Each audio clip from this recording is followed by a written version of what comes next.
Mystic India, a beautiful, grand Bollywood musical extravaganza.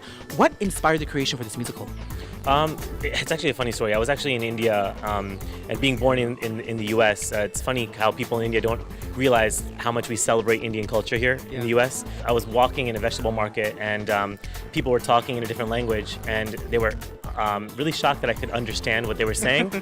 And the fact that they were shocked me, because I felt like, well, I am Indian, and I just because I live in the US doesn't mean I don't know much about my culture. So it inspired me to create something that I could take around the world and say, hey, this is from America, I'm proud of this, and look at how much we celebrate India, even though we don't live there. The holidays and customs and music and festivities are something that people enjoy everywhere.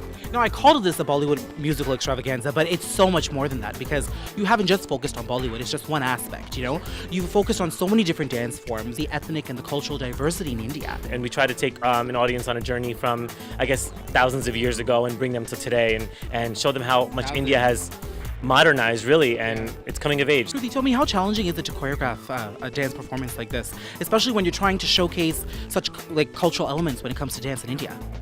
Well, it's definitely a challenge, but this is something that we love doing, so it makes it all worth it.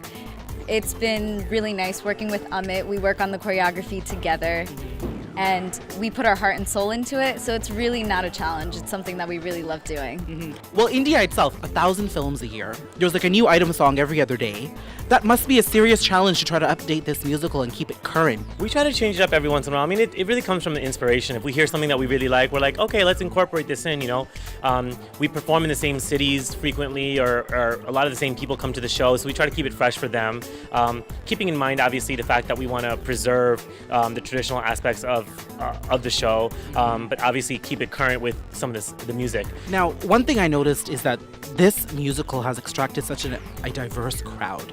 Usually, you know, there's a lot of the Bollywood fans coming out, a lot of people, the fans of Indian cinema, but this attracted so many non-South Asians who are, you know, really relying on Mystic India to give them that glimpse of India and Indian culture. That's probably the biggest compliment, because I think being an ambassador for India, I mean, and living in the US is kind of a little bit ironic, but I'm really proud of that. I think that's one thing that I can say that really makes me happy when I meet different people who've never seen anything Indian related, and they're like, wow, we really love this. I mean, for me, that's like the biggest compliment, and that's our goal. You know, we want to take it around the world and showcase India to everyone and make it accessible.